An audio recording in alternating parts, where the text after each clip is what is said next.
Hey everyone, it's Amanda from Cute as a Button. I've had a lot of people ask me where I get my materials to make my button art, and then also what the steps are to making button art. So I thought I'd make a quick video just kind of talking about where I get my materials and then the different steps that I take to make my button art. So first things first is you're going to need canvas board. I tend to get my canvas board at craft stores like Joann's or Michael's or Hobby Lobby. You can also get it at places like Walmart, but I tend to get mine in bulk, so I like to go to the craft stores so I can buy more of it. It's usually cheaper that way when you buy like a pack of 10 as opposed to buying it individually. So this is an 8x10 canvas board. They come in all kinds of shapes and sizes. This is one of the smaller boards that I use. And these boards are actually wrapped around a wooden frame. The canvas is just wrapped right around it. And then I add a hanger to the back side of it.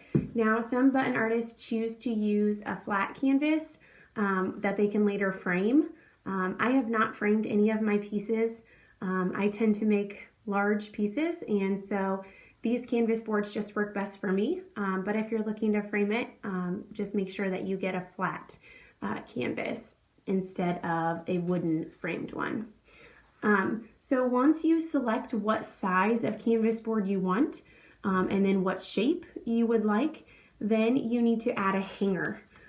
These hangers that I use are called sawtooth hangers, and they come in a 3-pack. I usually just get them at Walmart in the hardware section.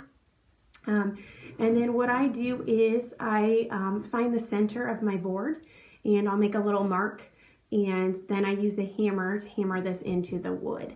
And then that makes that hanger nice and secure. I like these because you're not having to put lots of holes in your wall. It's one nail, and this will hang nicely on that hanger. And you don't have to worry about it falling down or coming off. They're nice and strong and able to hold it really well. So once you get that hanger in, then you can paint your canvas board if you would like. Most canvas boards do come in white. I tend to not leave mine white. I tend to choose a background color that really works for my button art. So depending on what you're making, you can choose if you want to paint it or if you'd rather leave it white. When I paint mine, the kinds of paints that I get are called apple barrel paints. It doesn't really matter what kind of paint you choose to get. I like these because they're fairly inexpensive, and they come in a lot of different colors, and so I like to be able to use these. One thing that I like to do when I get my paints, I like to put a sample of the paint color on the lid, so that when I'm looking through all of my paints, getting ready to paint my boards, I know what the color looks like, and I'm not having to try and squeeze it out and look at different colors and compare them. I can just look at the top and say, oh yeah, I like that color, or no. So when you get your paint, I typically get the acrylic paint. You can get it in matte or you can get it in glossy, depending on what kind of look you're going for with your background. Another thing that you will need is some kind of paintbrush. I like to use the foam brush that I have here. I find that these work pretty well with my paint, and they work well with our canvas board being able to kind of soak up that paint. Just something to note is that when you do use paint on your canvas board, you are going to have to do several layers. And by several, I mean sometimes as many as 5 or 6. It depends on how dark your color is, or how light it is. If it's pretty light, then a couple coats is usually fine. But as you get into darker colors, those tend to be a little bit streakier. So you want to make sure you're putting plenty of coats on so that your canvas board looks nice and even. This is an example of a canvas board that I've already painted. This is a circle canvas board. So I said they come in lots of different shapes and sizes. This is a 12x12 circle. And I went ahead and painted this a light blue color because it is for a nursery piece that was ordered. So I had to do several coats on this to make it nice and smooth and nice and even. And one thing I wanted to mention is this canvas board is different. You can see that it's much thinner. It doesn't have a wooden frame around it.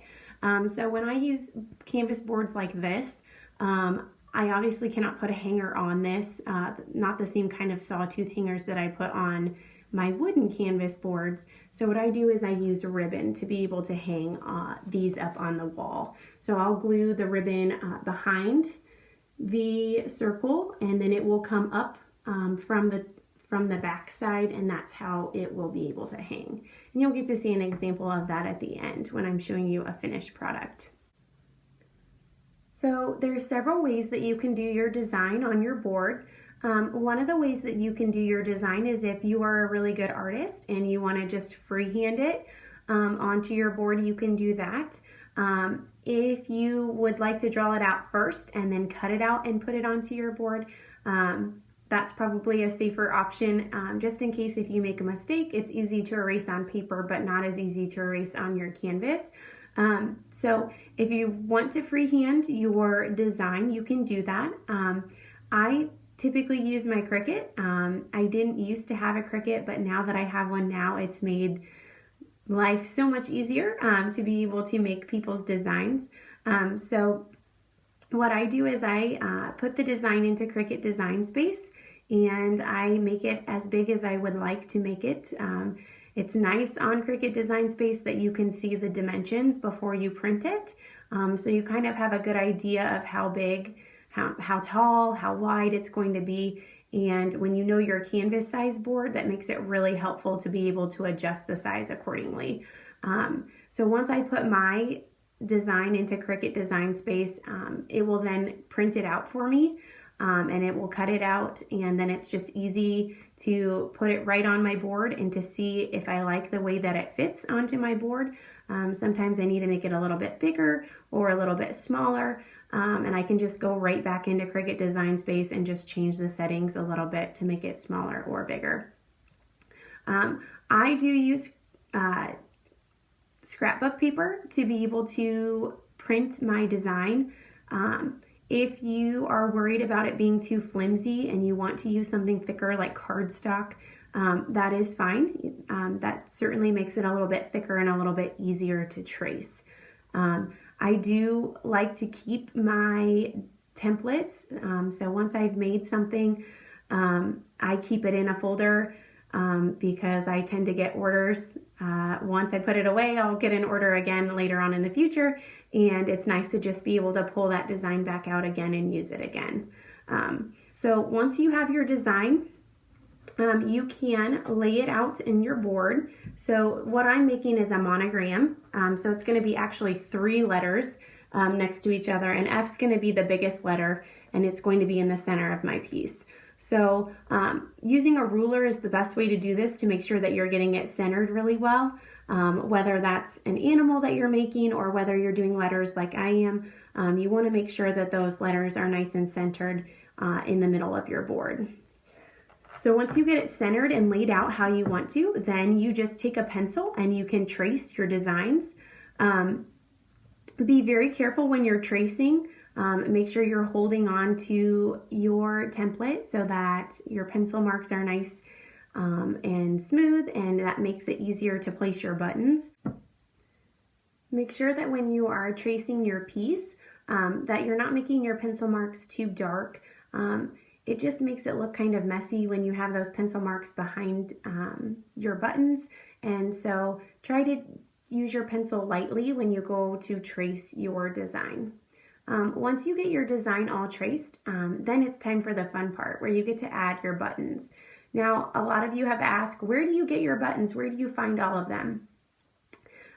A lot of my buttons come from craft stores like Joann's or Hobby Lobby. Sometimes I do get buttons from people, they give them to me.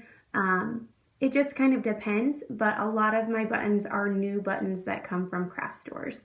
And I will be showing you kind of different ways that I organize my buttons.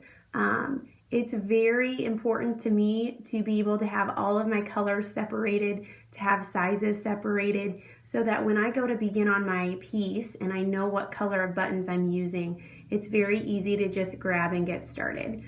So I'll be showing you all of the different kinds of organizers that I have for my buttons, so that you can see how they are organized and how it makes it more efficient for me. So here's one of the ways that I organize my buttons. You can see that I have different bins here. These are just plastic tubs that I had, and I've just used these to store my buttons. So inside of these tubs, I have the different colors of buttons, and I have labeled them with stickers so that I know what colors are in each bin. This is one way that I really like to keep organized with my button colors.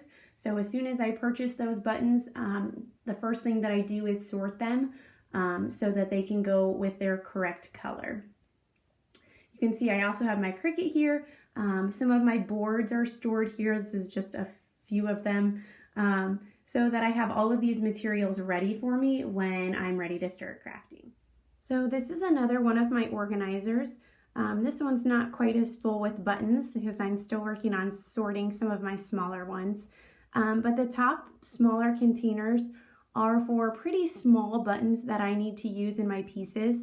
The reason that I separated them from the large containers just makes it so much easier for me to find them. These small buttons tend to fall to the bottom, and then they're very hard to find as you're trying to sift through all of those buttons.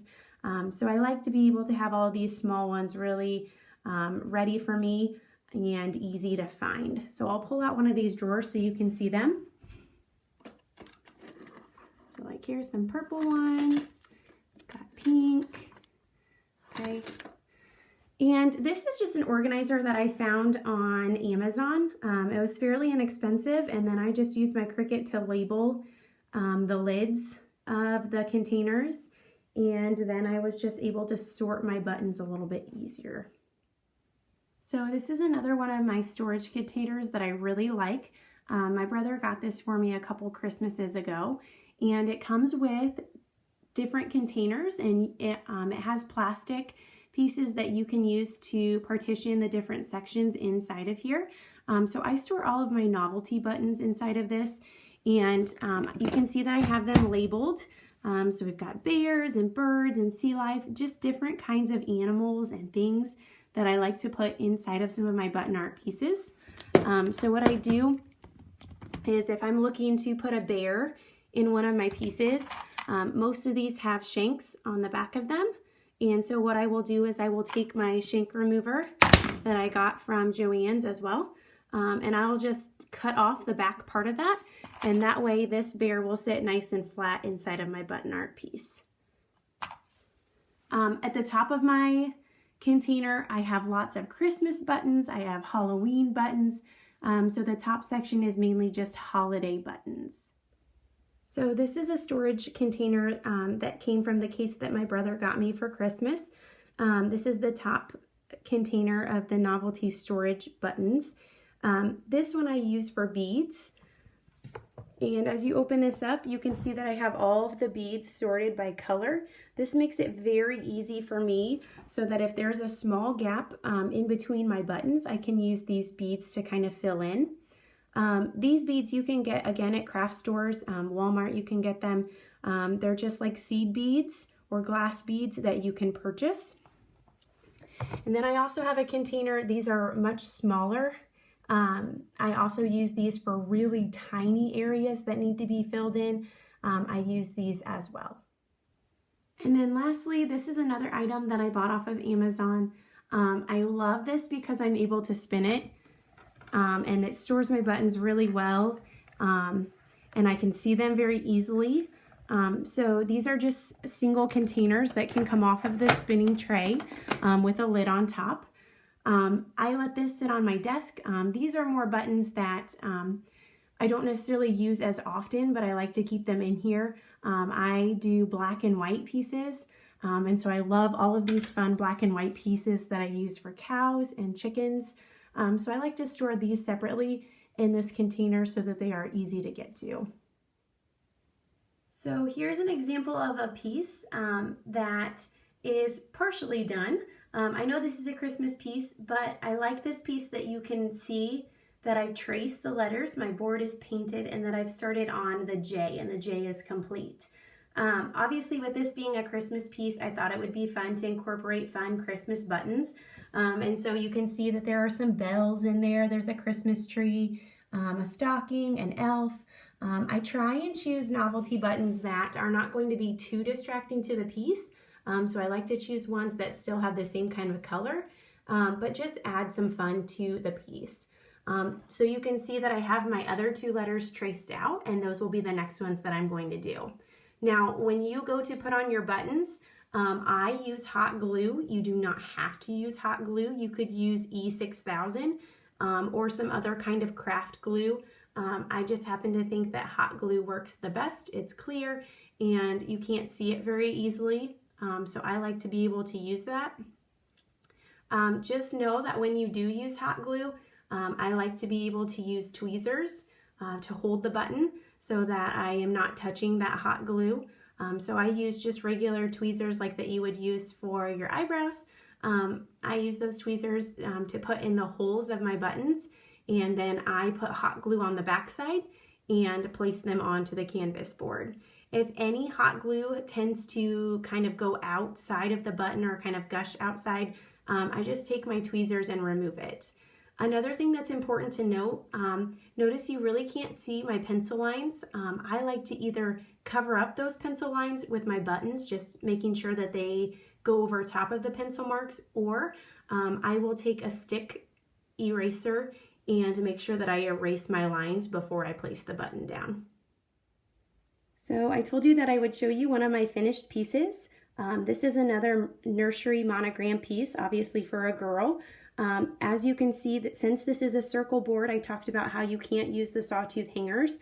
So I did use ribbon to hang up my piece. On the back side, if you flip this over, you can just see that I cut 2 pieces of ribbon and I attached them to the back side of the board with hot glue. And then I just stuck a bow over top of that where the 2 ribbons meet. For my buttons, I chose to use some really fun novelty buttons, just some really girly ones that kind of really help make this piece come together. So you can see ballerina shoes, you can see lots of bows, a bib, you can see a baby in a stroller, lots of hearts and flowers, just things that make this really fun and girly. As you can see with my buttons, I have my buttons really close together, and any gaps that I had I filled in with beads. Some button artists like to overlap their buttons.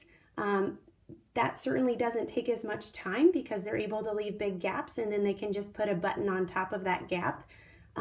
However, it does give different effect to your piece, and some of the buttons come out at you more than the others. I like the way that this is all flat and looks very smooth. So here are some of my finished button pieces. If you don't know much about me, I love boar goats. My family's been raising boar goats for 20 years, so I had to make a boar goat. And then a barn wedding scene that I put up at my wedding, as well as our last name to hang up at our wedding as well. And then I have a display board that I made that I like to take to craft shows so that I can display my pieces. So these are just some of the pieces that I've made. Some of these are for display and some of them are ready to be shipped. This parrot is one of my favorite pieces. He took a very long time. You can see how many buttons and beads are really in this piece, but they're all tightly put together and they're blended. And I just think this makes it a really cool, unique piece. I hope you enjoyed watching this video and learning about button art and how to make it. Please just know that this is a process and it does take time. I know when people look at these, they tend to think that they don't take as long as they do, but they do take quite a bit of time and patience, so just know that before you start making them. If you have any other questions, feel free to drop them in the comments below. Thanks for watching.